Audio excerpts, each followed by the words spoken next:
বদলে একটা সিনেমা করেছে, বাকি 3টা আটকানো, প্লাস আমি যে আরেকটা প্রোডাকশন হাউসের সাথে মিলে সিনেমাগুলো রানিং করব সেটার উপায় নেই, কারণ উনি পুরো টাকাটা আটকাই দিচ্ছে। এবং এটা এখন না, 1.5 বছর ধরে না কোনো সিনেমা করতে দিচ্ছে না, নতুনগুলা রিলিজ দিচ্ছে আর না পুরানগুলা ছাড়তেছে। মূল বিষয় উনি টাকাও দিচ্ছে না, সিনেমাও ছাড়তেছে না। টাকা 1/2 কোটি, কমতে এখন 1/2 কোটি। আজকে দিবে, সকালে দিবে, বিকালে দিবে, এরপর মোবাইল বন্ধ। আব্দুল আজিজ, জাজ মাল্টিমিডিয়ার আব্দুল আজিজ।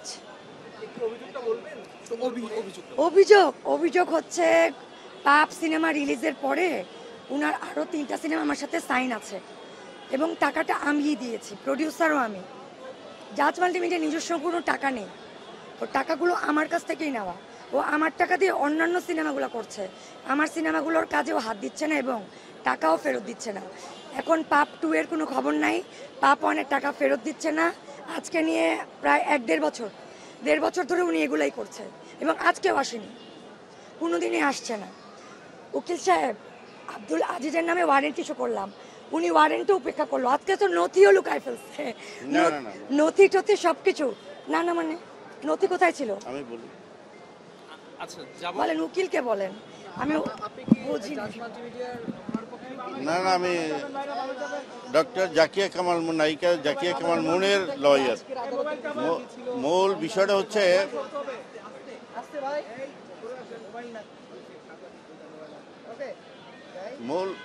হচ্ছে এই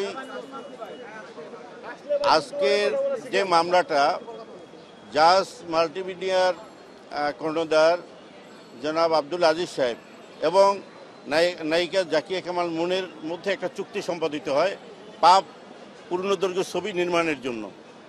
ওই ছবিটা নির্মাণের জন্য ওনাদের সাথে 15/2/2022 তারিখে একটা চুক্তিপত্র স্বাক্ষরিত হয় এবং বলা ছিল যে 31/3/2022 তারিখের ভিতরে এই ছবিটা নির্মাণ কাজ সম্পূর্ণ করবেন এবং ওনার যে টাকা বিনিয়োগ, যে টাকাটা করেছেন সেই টাকাটা 30/6/2022 তারিখের ভিতরে পরিশোধ করবেন। কিন্তু সিনেমাটা ব্যবসা সফল হওয়ার পরেও যতটুকু জানছি যে 1,10,00,000 টাকা সে এটা নিয়ে বিক্রি করেছে, কিন্তু এই নায়িকার বাদিনীর টাকাটা সে পরিশোধ করেন নাই। ওনাকে এই জন্য একাধিকবার উকিল লিগ্যাল নোটিশ দেওয়া হয়েছে, কিন্তু উনি তারপর টাকা না দিয়ে 10 লাখ টাকা ব্যাক করেছেন।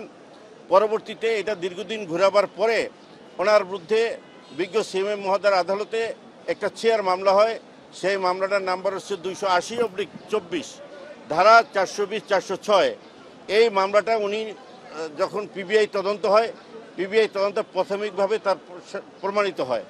এই প্রমাণিত হওয়ার পরে বিজ্ঞ আদালত তার বিরুদ্ধে ডাব্লিউ ইস্যু করার পরে এটা 19/2/2025 ওনার বিরুদ্ধে গ্রেপ্তারি পরোয়ানা ইস্যু হয়। উনি 27/2/2025 তারিখ স্বেচ্ছায় আত্মসমর্পণ করেন। ওই আত্মসমর্পণের যে সে জামিনের আবেদনটা করেছেন সেখানে কিন্তু সে লিখে দিয়েছে যে আমি প্রতি মাসে 10 লাখ টাকা করে দেব। কিন্তু বিজ্ঞ আদালত এই আদেশটার কারণে ওনাকে জামিন দিয়েছে। উনি এটা কিন্তু আদালত বলে না, উনি নিজে বলেছে যে আমি 10 লাখ টাকা করে দেব, টাকা এই জাকিয়া কামাল মুন আমার কাছে টাকা পায়। সেইটা বিজ্ঞ আদালত তখন 19/3/2025 তারিখ ধার্য করেন। ওনার যে লয়ার সাহেব, সিনিয়র লয়ার জনাব ইনসানুল হক সমাজি স্যার, উনি সহ ওনারা বললেন যে স্যার আমাদের তো তারিখ দেওয়ার কথা 30 তারিখ, মানে প্রতি মাসে, তার মানে আজকে 19 তারিখ না, প্রতি মাসের শেষের দিকে আর কি। তো আমি বললাম যে মাস তো একটা নির্ধারিত থাকতে হবে, ডেট নির্ধারিত হবে সেজন্য। এবং আমি এও বললাম যে উনি কিন্তু এই যে জামিন নেওয়ার পরে উনি কিন্তু বলছে যে তুমি আমার SMS দিয়ে বলছে যে তোমাকে আমি 30 লক্ষ টাকা দেবো, আমার অফিসে নিয়ে যাবে। যখন দেয় পুলিশ ওনার বাড়ির গেটের সামনে, তখন উনি আমাকে SMS পাঠাইছে, আমি এটাও কোর্টে জমা দিয়েছি। উনি আমাকে SMS পাঠাইছে, তুমি ওয়ারেন্ট কেন ইস্যু করলা? আমি তো টাকাটা এক্ষুনি দিয়ে দিতাম, টাকা তো আমার পকেটে। উনার এমন ভাব যে 30 লাখ উনি হাতের তলায় নিয়ে ঘুরে, হাতের তলাতে 30 লাখ রেখে উনি আমাকে ডাকে, এসে নিয়ে যাও। তারপর অর্ধেক রাস্তা গিয়ে মোবাইল বন্ধ। যখনই আমি ওয়ারেন্টটা উইথড্র করলাম, পুলিশকে বললাম ভাই আপনারা চলে যান, আমাদের সাথে সমঝোতা, ঠিক তখন মোবাইল বন্ধ। এই জিনিসটার মানে আমি বুঝলাম না। সকালবেলা ওয়ারেন্ট, দুপুরবেলা যখন আমি মাপ করে দিলাম, মাপটা নেক মাপটা নিয়ে টাকাটা দিয়ে দেয়, কারণ আমার তো একটা দুইটা সিনেমা না, অনেকগুলো সিনেমা হাতে।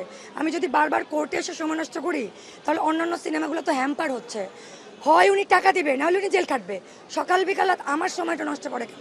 এই যে আজকে আবার একটা কি জানি ডেট দিছে। শেষ করি তো, এরপরে বিজ্ঞ আদালত 27 যেহেতু মাসের শেষ, 27 বললো যে উনি 30 লক্ষ টাকাই দিতে চায়। তো আদালত উকিল সাহেব বললে দেন একটু সময় দেন। তা আমি বললাম যে বাদী যেহেতু আসামি টাকা দিতে চায় তাহলে সময়ের কিছু দরকার নেই। তখন আদালত বললো যে 20 লাখ না, মানে 30 লাখ না, 10 লাখ না, আপনারা 20 লাখ টাকা আগামী 27/3/2025 দেবেন।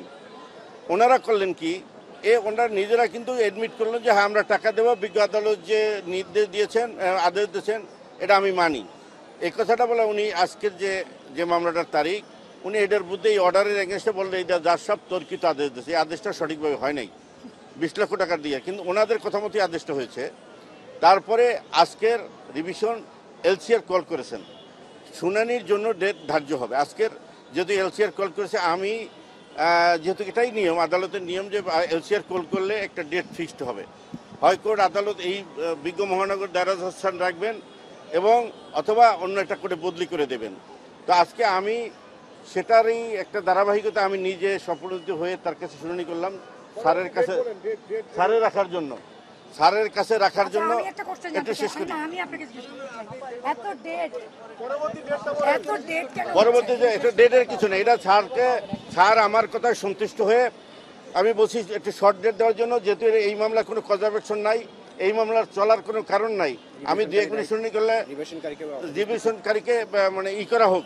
অতএব সেখানে আদালত 16/6/2025 ওই দিনই ধার্য তারিখ রাখছেন শুনানি করার জন্য। অতএব কোর্ট বদলি হয়েছে, কোর্ট একটা নির্দেশ করে দেবে 16/6 অবশ্যই শুনানি হবে এবং ওই দিন এই মামলাটার আশা রাখি নিষ্পত্তি হবে। আমার নাম advocate H M Mujibur Rahman. জি জি।